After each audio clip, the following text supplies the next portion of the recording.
Well, I want to thank Pete. I want to thank all of you for having me here this evening.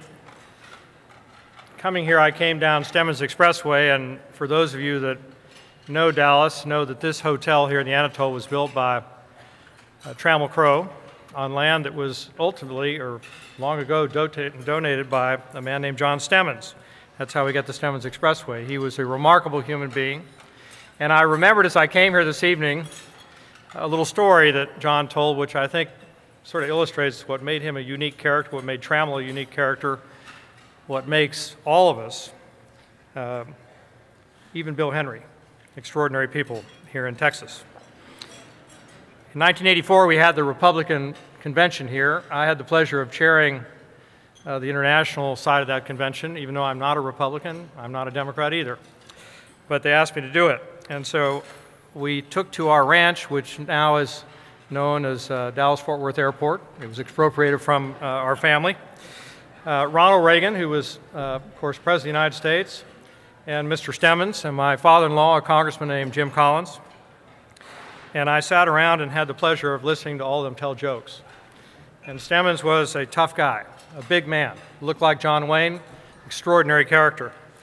And he told this joke, which I hope I get right, because I was just thinking of it when I drove down on Stemmons Expressway to get here this evening.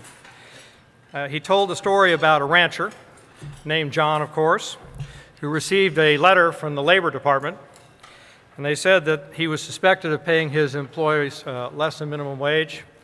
They were going to come inspect him, and so they sent an inspector to his ranch.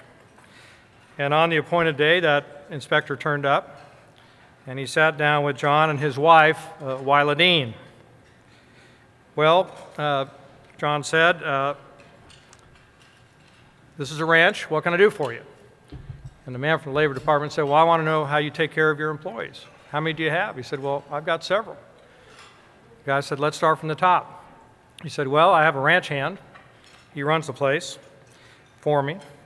I pay him $900 a week, and he has use of a free cottage.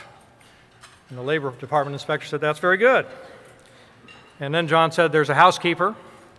I'll pay her $600 a week along with free board and lodging. The inspector said, that is excellent. That sounds fine. And he went through the rest of his employees. And finally, the inspector said, anybody else? So John said, yes. There's also a half-wit. He works 16 hours a day. He does 90% of the work on this ranch. He nets about $25 a week when all is said and done, but he takes down a bottle of whiskey, and then he put his arms around Wyla Dean and said, and occasionally gets to sleep with Wyla Dean. The inspector said, that's outrageous. I need to interview the half-wit.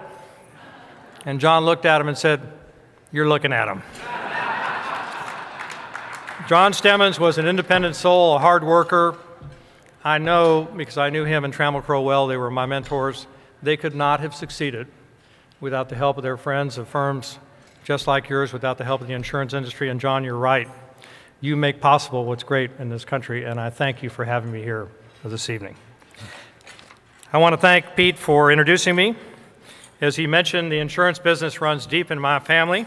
I'm married into it. I came from it, at least on my brother's side, and I'm very honored to deliver this keynote address this evening. We've been inspired tonight by good works of others, stories of success, of bravery, including the brave man sitting at my table, of patriotism, of what people can accomplish, and of the goodness and generosity of people like you and institutions like your foundation. I had originally planned to speak to you this evening of the economic success of the brave, patriotic, good, and generous people of America and of Texas. And in fact, at the request of our host here this evening, I was going to start out by speaking about this guy right here. I was going to point out that on every dollar bill, there's a letter, and there are 4 numbers. That the letter and those numbers tell you which of the 12 Federal Reserve banks ordered that bill to be printed and put into the money supply. That I'm the president and CEO of the Federal Reserve Bank of Dallas, which is the 11th of 12 Federal Reserve districts, and that if you look at this dollar, you'll see the letter K, which is the 11th letter in the alphabet, printed on its face, surrounded by 2 concentric circles, which say Federal Reserve Bank, Federal Reserve Texas and on the inner circle, Bank of Dallas. And I was even going to suggest, particularly to those of you that aren't from Texas, that while all the dollar bills in this country from all 12 Federal Reserve banks have the same value, those with the letter K on the front, what we call Dallas dollars at our bank, represent far greater value. But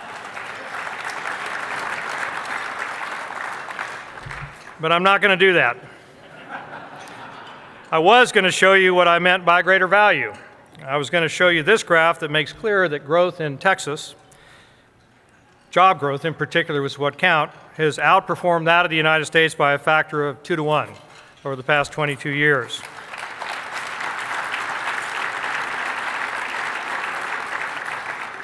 But I'm not going to do that. I was going to show you this bar graph that shows that over the past decade, job growth in Texas, in every income quartile, from the lowest paid jobs to the highest paid jobs, dramatically outpaced the rest of the United States, including what I call the backbone quartiles, the 2 middle income quartiles, while the rest of the country is seeing job destruction rather than job creation in those quartiles. But I'm not going to do that either. And until Bill Henry led off his comments by graciously mentioning California, New York, and Illinois, I was going to show you that in response to economic growth here in Texas and other opportunities for each of the past 20 years, New York and California and Illinois have seen domestic-born citizens flee their jurisdictions, as is made clear by the red bars under the line there for the states that I just mentioned, for New York, Illinois, and California. And I was going to point out, if we can get Illinois off of there and put Texas up there, that in sharp contrast, Texas has for the past 2 decades seen significant flows of immigrants from other states, as well as healthy flows of hardworking immigrants from beyond our borders, as shown by the red and blue bars in this graph, which is in sharp contrast to everybody else.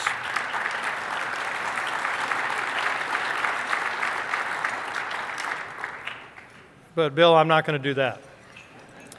I was going to say that if the rest of the nation could only find a way to incentivize workers in job-creating businesses and people like you, as we do here in Texas, we'd be off to the races as a country. We'd so far outpaced the rest of the world in job creation and wealth creation that the United States economy would once again be the envy of the world, but I'm not going to talk about that tonight. I'm not going to talk about Texas. I'm not going to talk about the United States economy at all. And I'm not going to talk about this guy. Instead, I want to tell you a story about this guy. This man is my own inspirational legend. This man is why I love my country. This man is why, despite the current slow economic recovery we're experiencing outside of Texas, despite the bickering and the fiscal tomfoolery of our national politicians, both Democrats and Republicans, despite the negativism and bad news that pervades the headlines, I have great faith in this country and the rugged individualism that makes people like John Stemmons and people like you unique. I want to tell you this man's story. Bear with me. He was born in a town called Toowoomba in Queensland, in Australia, on October 18, 1904. On the 18th of January in 1910, he and his father were arrested for vagrancy in a little town called Marlborough in Queensland, Australia. And they were taken before the police court that very day. I want to read to you what the court record says. It says, quote, "Lengthy evidence was taken from which it appears that the child's mother had deserted her children and her husband, that the child's been in care of the father for several weeks, and at 4 a.m. on the 18th, the father and child were found sleeping together under a sort of graded bridge or platform. It was shown that on previous occasions the father and child had slept open in the streets adjoining the railway and under the shelter of verandas and entries to shops that were also used as dwellings.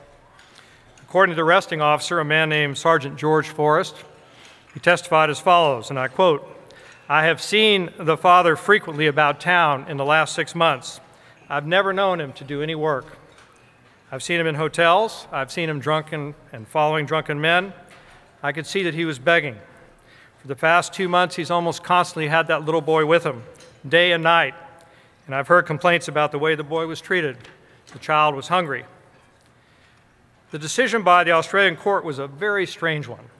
On January 21st, the magistrate ruled, and I quote, "There being no allegation of dishonesty against the father, I discharged him. And as to the little boy, I formally ordered him to be committed to the Westbrook Reformatory School for Boys and sentenced him to 7 years." Westbrook Reformatory in Queensland was a tough and unforgiving place, especially as noted by the magistrate for a child, as he put it, of tender years, barely 5 years old.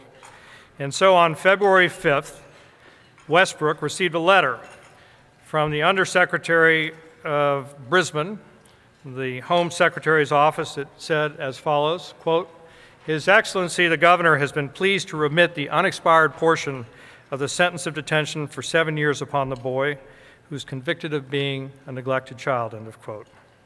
The boy was released to an orphanage on the premise that his father would pay for a portion of his upkeep. This was common practice at the turn of that last century. But on April 12th, in the year 1913, the rail station in Toowoomba reported that the father was, quote, "constantly in the company of drunkards and men of doubtful character and unable to pay the needed sums for his son. He is a man who does very little work. He's living from hand to mouth," the station chief reported. Well, from then on, that little boy's destiny takes on a Dickensian arc. He's doled out to a series of foster homes, one so cruel as to tie him by the ankle at night to an outdoor post, waking him only in the pre-dawn hours to deliver milk by horse-drawn carriage. He becomes an apprentice, a euphemism for what then was indenture, in a tool shop, and he works the lathes by the day and he sleeps underneath them at night. At the age of 14, his teeth have become so rotten they have to be replaced by false ones. And eventually, at the age of 17, he's released to the care of a Mr. and Mrs. Newsom. He marries their daughter. They take him by a ship to South Africa, where he becomes a bus driver. And he forms a partnership with a native, a Sosha, a black. And together, that white Australian and that black Sosha end up buying the bus, and then they buy another. And eventually they own more buses than the Afrikaner government will tolerate of an Aussie and a black. So they're taken out of the business at an unfair price. But for the first time, he has money. He falls in love with the daughter of a widowed Norwegian woman who cooks for a boarding house. He divorces the Newsom girl. He marries the woman he truly loves. And with their little savings in hand, they set sail for the promised land, for America, only to discover that his record and lack of documentation make him inadmissible to this country. So he gets on a Greyhound bus and he goes to Tijuana, Mexico, where he outsmarts the bookies at the racetrack. He crisscrosses the border, sells cars for 8 years in the United States, and then he's finally admitted to U.S. citizenship. But he's broke, so he hires out his muscle to collect a payment in Shanghai, China, for the Spasier Chemical and Soap Company. And in Shanghai, his wife becomes pregnant. They leave Shanghai on the second-to-last ship to sail from that port before Mao's forces came in with their military and closed it down. They dock in Los Angeles, and he sets about working countless hours in countless places. He sells tools and silver in Mexico. He sells airplanes in Indonesia. He sells used cars in Florida, men's suits in New York, and women's undergarments in the Caribbean, doing anything and everything he can to make a buck and support his family. He works nonstop well into his mid-80s, and then he dies 3 months after his 90th birthday in Austin, Texas. The son who was conceived in Shanghai and born in Los Angeles ends up studying economics at Harvard and going to the Naval Academy. He graduates with honors. He goes on to Oxford. He earns an MBA from Stanford. And then he works at the private bank, the most elite bank on Wall Street, called Brown Brothers Harriman. From there, he builds his own investment firm in Dallas before becoming an ambassador of the United States, deputy trade minister, and ultimately president of the Federal Reserve Bank of Dallas. Of course, that son is me. That little boy found sleeping on the streets, begging for food in Maryborough, was my father. In one generation,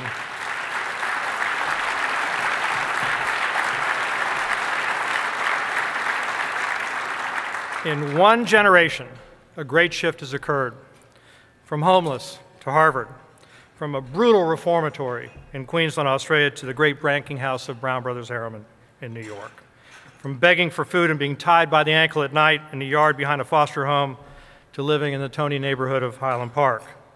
From working lays during the day and sleeping on the floor at night to becoming president and CEO of a $120 billion Federal Reserve Bank and a member of the Federal Open Market Committee, a group of 19 people decide monetary policy for the world's most powerful economy, America. It's a hell of a story. It's a quintessential American story. It's happened time and again, not just to tough, determined, adventurous Aussie immigrants like my father escaping his past, but to Irishmen escaping famine, to Jews escaping tyranny, to Mexicans and Haitians and Vietnamese and Chinese and Filipinos and Nigerians and people from every corner of the world that come here to seek a better life. A few months ago, I hopped in a cab in New York City. The driver was a young man from Tibet. He had won a lottery slot to immigrate to this country. "I'm never going back," he said. "I'm going to build my life for my family right here in America." And as the writer Peggy Noonan wrote recently, here in America, openness, meaning if you're open to it, it will be open to you. Every time I lift my fork at a beautiful dinner like this in a glorious hotel like the Anatole, I say a silent little prayer, a prayer of thanks for what American openness to gutsy immigrants have given me. Every day when I awake, I say a prayer and I thank the Lord for being an American. And better still, an American living in Texas, where the work ethic and the values that make America strong and prosperous are very much alive.